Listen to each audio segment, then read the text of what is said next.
Bonjour, je m'appelle Joël Kanida. Je suis un adorateur du Christ, artiste gospel bien sûr. Et avant d'en arriver là, j'ai un parcours. J'ai grandi dans une famille chrétienne où on nous apprenait à prier la nuit avant de dormir et le matin avant d'aller à l'école.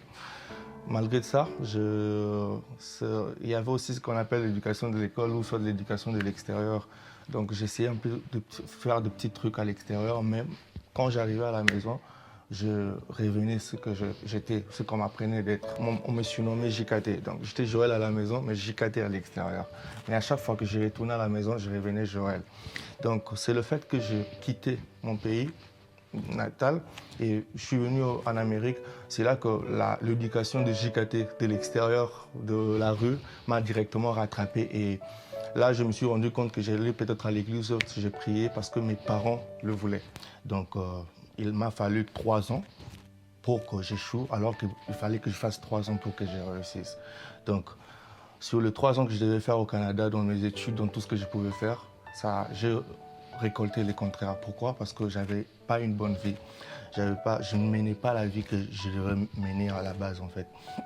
Et le bien dans tout ça, c'est que j'avais un héritage qu'on m'avait déjà donné en famille, aimer le Christ, et toujours reconnaître d'où nous venons. Et malgré tout ce que je faisais, tout ce que je faisais dans ma vie ou quoi que ce soit, boire l'alcool, faire la fête tous les week-ends, faire la débauche par-ci par-là, je me rappelais à chaque instant que je suis un chrétien, que peu importe ce que je suis en train de faire sur terre, il faut toujours que j'essaie de minimiser le mal que je suis en train de faire. Mais je ne m'arrêtais toujours pas. Je continuais toujours à faire le mal que je faisais, engendrait toujours un autre mal après. Mais dans ma vie, d'abord, premièrement, je me suis toujours senti capable de résoudre tout problème.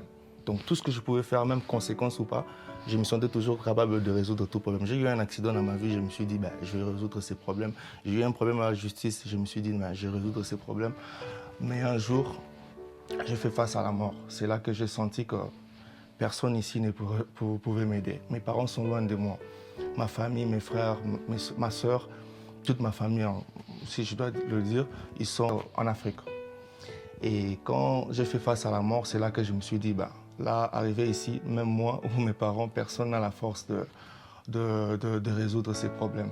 Et c'est là que j'ai commencé à prier. Et j'ai prié sincèrement, c'était pour ma première fois dans ma vie, de prier sincèrement, dire à Dieu, pardonne-moi. Et quand je me suis réveillé à l'hôpital, quand je me suis réveillé à l'hôpital après que les drames m'est arrivé, je me suis dit, mais quand j'ai fait face à la mort, c'est à Dieu que j'ai couru, c'est vers Dieu que j'ai couru, c'est vers Dieu que je suis allé demander pardon. Mais pourquoi encore revenir dans le monde? Pourquoi encore revenir avec les mêmes personnes qui m'ont entraîné dans le mal? C'est là que je me suis dit, mais là, il est temps que je serve l'Éternel. Et je suis arrivé à ce niveau. Donc, ça n'a pas été facile pour moi.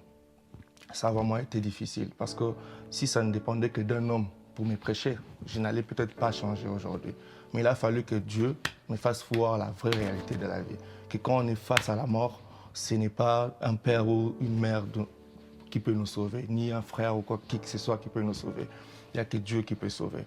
C'est là que je me suis rendu compte plus rapidement que je suis encore jeune. Mieux vaut en profiter de maintenant que le faire trop tard. Parce que mais trop tard, ça peut être aussi dans la mort, alors que j'ai encore tout mon temps. Ça, c'est un avertissement. Ça a été un avertissement pour moi. Donc, mieux vaut que je m'engage à m'attacher à Christ dès maintenant que le faire tard, en fait. Donc, c'est un peu ça mon témoignage à moi. Donc, pour dire qu'avant d'être un adorateur, un artiste gospel que je suis maintenant, il y a un parcours que j'ai eu dans ma vie. J'ai été un fumeur, un buveur d'alcool, qu'encore d'autres, tout mon salaire. Donc à chaque fois qu'on me payait, mes 2 semaines, si on me paye par exemple mon salaire, c'est le week-end, je dois fêter. Mais aujourd'hui, je me suis rendu compte que tout ça, ça nuit beaucoup ma vie, et puis ça nuit beaucoup à ma vie, et puis ça allait me conduire à la mort.